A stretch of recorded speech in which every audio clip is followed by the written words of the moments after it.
9/11 didn't end with 2,977 bodies. It ended with America volunteering for suicide.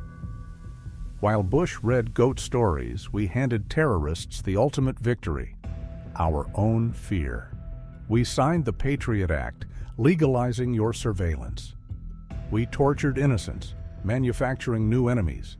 We bombed deserts, while hate crimes burned here. They didn't just hijack planes, they hijacked us, turned our rage into their recruitment tool. For every tower that fell, we built a prison for ourselves. This is the story they buried: how America's panic became al-Qaeda's propaganda, how 9/11 wasn't an attack, it was a trap, and we sprinted into it. You've seen the collapse? Now see the cage. But before we begin, be sure to like and subscribe to our channel to support our community.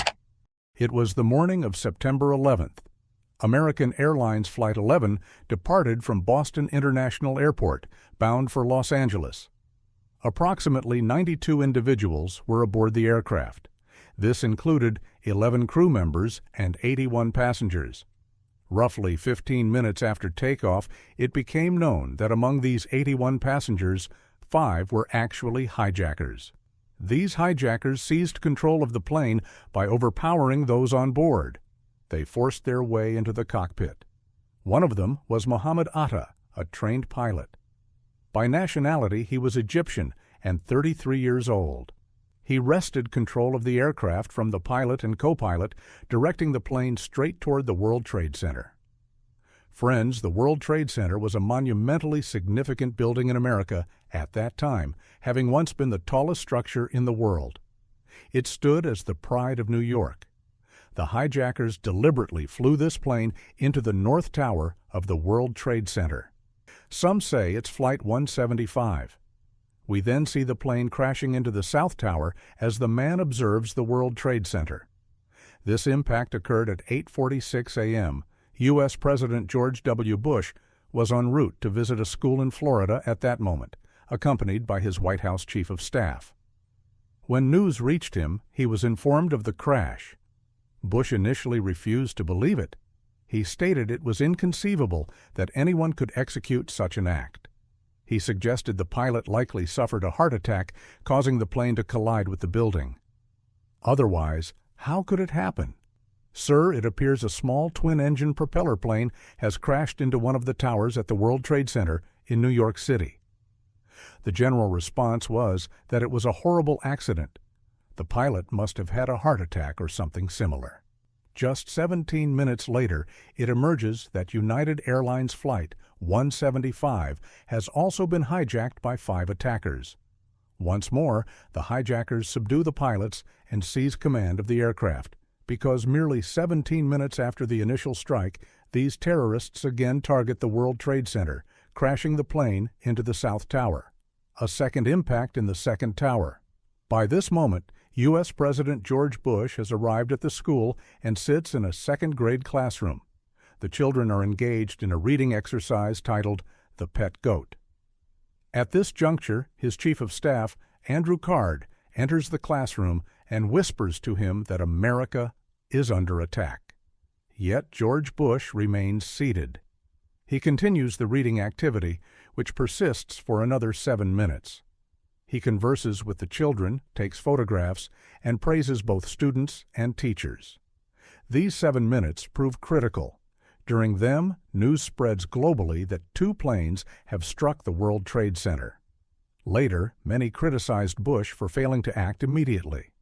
He knew 2 planes were hijacked, that America was being attacked, and that crashes had occurred. Still, he lingered in the classroom for several minutes. He disregarded the urgency. Minutes after the second crash, friends report surface that 2 more planes are hijacked. One is American Airlines Flight 77, which departed from Washington Dulles International Airport. Bound for Los Angeles, this flight also carries 5 hijackers. The second is United Airlines Flight 93, traveling from New Jersey to California. It reportedly holds 4 hijackers. Both flights are diverted toward Washington, D.C., the capital of the United States. Just outside Washington, D.C., stands the U.S. Department of Defense headquarters, known as the Pentagon. The Pentagon itself is a massive, iconic structure. The hijackers steer Flight 77 toward it, crashing the aircraft into the Pentagon building. Goodness gracious, what a horror. Observing the images, Washington, D.C., a massive explosion, this one on the nation's soil. By this point, after the third crash, the entire U.S. airspace is shut down. Every aircraft in flight is ordered to land at the nearest airport. At 9:37 a.m., the third impact occurs at the Pentagon, destroying a significant portion of the building. Then, at 9:59 a.m., the plane strike on the South Tower caused an inferno throughout the structure. The combined effect of the fire and impact critically weakened the building, leading to its complete collapse. The South Tower fell. Meanwhile, by 9:30 a.m., fear of the fourth hijacked plane gripped everyone. United Airlines Flight 93 was that fourth hijacked aircraft. People grew terrified about where the hijackers might crash it. Suspicion centered on either the White House or the U.S. Capitol building. Now the White House is paramount in the U.S. It's the president's residence. The U.S. Capitol, meanwhile, houses the federal legislature. Essentially, you could equate Capitol Hill with India's parliament. It serves that role. Thus, it was feared the fourth plane's target would be either the White House or the Capitol. Aboard the hijacked plane, however, some passengers turned on their phones. They received calls from family members revealing the unfolding crisis in America. 3 planes had crashed, the World Trade Center was attacked, and had collapsed. Swiftly, passengers on Flight 93 grasped their situation. Their plane was hijacked, the other hijacked planes had been crashed. Theirs could be next. Options were scarce. They could passively await the hijackers' plan to crash the plane or summon the courage to fight back. These individuals chose bravery. Ordinary passengers on United Flight 93 launched a counterattack against the hijackers. Chaos erupted aboard the plane. Now, friends, the precise sequence of subsequent events remains unclear. Audio recordings from the aircraft do exist. You can still hear them today, but conclusive evidence is lacking. We cannot confirm whether the resisting passengers reached the cockpit or successfully overpowered the hijackers. We only know they mounted a struggle, and the plane ultimately crashed in an empty field. One certainty remains: the passengers' bravery saved countless lives. At 10:28 a.m., the World Trade Center's North Tower also collapsed. By the time that horrific morning faded into afternoon, America confirmed over 3,000 deaths across these attacks, with more than 6,000 injured. Victims perished at the Pentagon, the World Trade Center, and aboard the planes. Osama bin Laden and al-Qaeda were swiftly implicated. Yet days after 9/11, bin Laden publicly denied responsibility. His denial stood until 2004, 3 years later, during U.S. elections, when he released a videotaped statement fully claiming credit.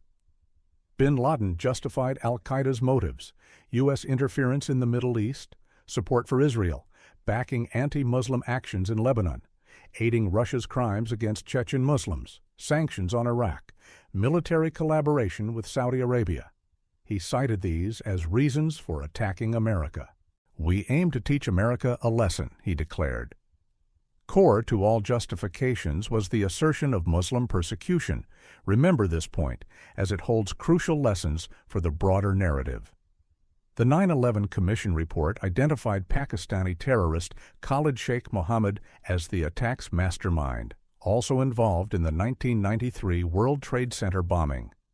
He and 4 co-conspirators remain detained at Guantanamo Bay, undergoing trial to this day. Osama bin Laden was ultimately eliminated in May 2011. But perhaps the most crucial aspect is understanding how these attacks transformed ordinary lives globally, not just in America. The scale of impact is unimaginable. Just 6 weeks post-September 11th, the Patriot Act was rushed through U.S. Congress. Many lawmakers hadn't even read the bill. There was no substantive debate or amendments. it passed wholesale. This legislation granted unprecedented power to the U.S. government. It authorized surveillance of citizens, allowing secret access to personal records, documents, and communications. Simultaneously, it weakened judicial oversight, applying to everyone. Critics highlighted how the government weaponized the Patriot Act, using terrorism threats to suppress dissenters, those voicing opposition to authorities. 12 years after 9/11, whistleblower Edward Snowden exposed this system globally. His revelations detailed how U.S. agencies initiated mass surveillance. The NSA began collecting phone records of ordinary customers. Without warrants or evidence, the government spied indiscriminately and did so covertly. Post-9/11 also revolutionized airport security. Before 2001, global airports had minimal checks, ID verification, and basic metal detectors, like those in malls, sufficed. Boarding required just 15 to 30 minutes early arrival. After 9/11, everything transformed. Today, full-body scans, rigorous ID checks, passport verification, and boarding passes became mandatory. You must empty your pockets. During baggage screening, laptops and electronics must be removed separately. Strict limits now govern liquids carried on board, a rule non-existent before. Countless new restrictions emerged. From December 2002, explosive detection systems rolled out across U.S. airports and later globally. By early 2003, pilots were armed for self-defense.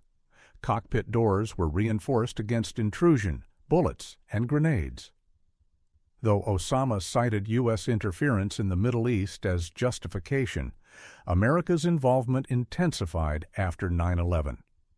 The U.S. invaded Afghanistan to dismantle terrorist networks, a conflict spanning 20 years. While bin Laden was eventually killed, the cost was staggering. Trillions in taxpayer funds, thousands of U.S. military deaths, and immense civilian casualties. The U.S. also invaded Iraq. Recall bin Laden's claim, "Muslims are being tortured. This is revenge."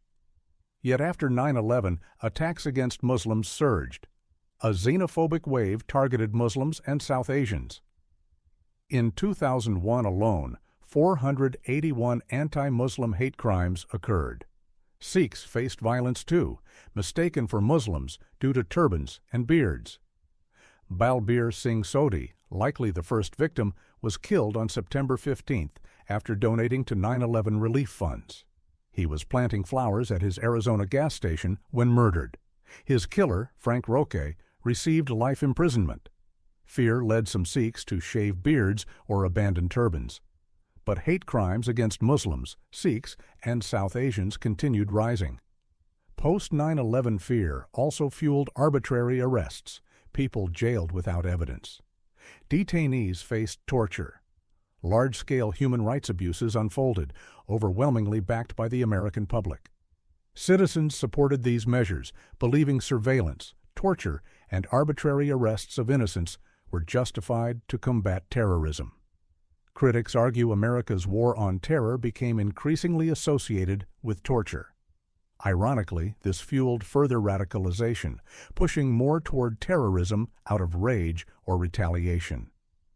On this theme, the Bollywood film New York, starring John Abraham and Katrina Kaif, powerfully depicted this very cycle. How counterterrorism tactics can breed new resentment. It portrayed the scenario quite effectively.